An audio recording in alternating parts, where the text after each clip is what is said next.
এই যে মিথুন রাশির পুনর্বসু নক্ষত্র অর্থাৎ বৃহস্পতির নক্ষত্র, বৃহস্পতি যে মার্গী হচ্ছে, এটি রাহু মঙ্গল অঙ্গারক যোগের কুপ্রভাব অনেকটা কাটাচ্ছে। রাহু বুধের বুদ্ধি বিভ্রম যোগের কুপ্রভাব অনেকটা কাটাচ্ছে। সিংহ রাশি লগ্নের ক্ষেত্রে সব থেকে বেশি সিংহ লগ্নের ক্ষেত্রে এবার একটা বেশ সাপোর্টিভ জায়গা, কারণ একাদশ স্থানে বৃহস্পতি কিন্তু মার্গী হচ্ছে। এবং বৃহস্পতির যে শুভ প্রভাবগুলো আছে, এই একাদশ স্থানে থেকে বৃহস্পতি সেটা কিন্তু দিতে চলেছে। সব থেকে বড় জিনিস হচ্ছে একটা শারীরিক এবং মানসিক উন্নতি।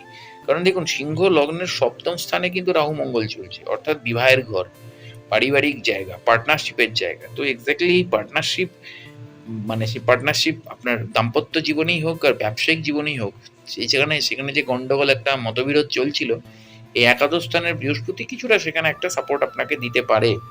এবার কিভাবে দিতে পারে আমি শর্ট ভিডিওতে আমি অতটা ব্যাখ্যা দেবো না, তার জন্য আমি বড় ভিডিওতে অনেকটা ব্যাখ্যা আনবো।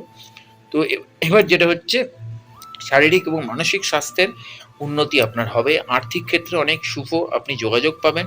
সন্তানের ক্ষেত্রে আপনার শুভ কানেকশন থাকবে এবং অনেক ভ্রমণের সুযোগ আসবে। যতই শুভ আসুক না কেন, বারবার মাথায় রাখবেন ভয়ঙ্কর রাহু মঙ্গল চলছে। কারণ শতবিষ নক্ষত্র, রাহু মঙ্গল কানেকশন চলছে। দেখতেই পাচ্ছেন গোটা মধ্যপ্রাচ্য জুড়ে কি হচ্ছে। সো এক্স্যাক্টলি সেই জায়গা থেকে দাঁড়িয়ে আপনাদের ধাইয়া চলছে, লগ্নে মানে কেতু রয়েছে, অর্থাৎ রাশিতে ধাইয়া, রাশিতে মানে কেতু, আর লগ্নের ক্ষেত্রে ধাইয়ার একটু হলেও প্রভাব আসছে, যেটাকে বলে অষ্টম গোচর, এবং শনিদেবের মানে গ্রহরাজের অষ্টম গোচর, এবং ওদিকে হচ্ছে লগ্নে কেতু। ফলে এদিকে রাহু মঙ্গল চলছে সপ্তম ঘরে। খুব সাবধানে স্টেপ নেবেন, কিন্তু বছরটা আপনাদের জন্য খুব কড়া বছর। পরের ভিডিওতে দেখা হচ্ছে। নমস্কার।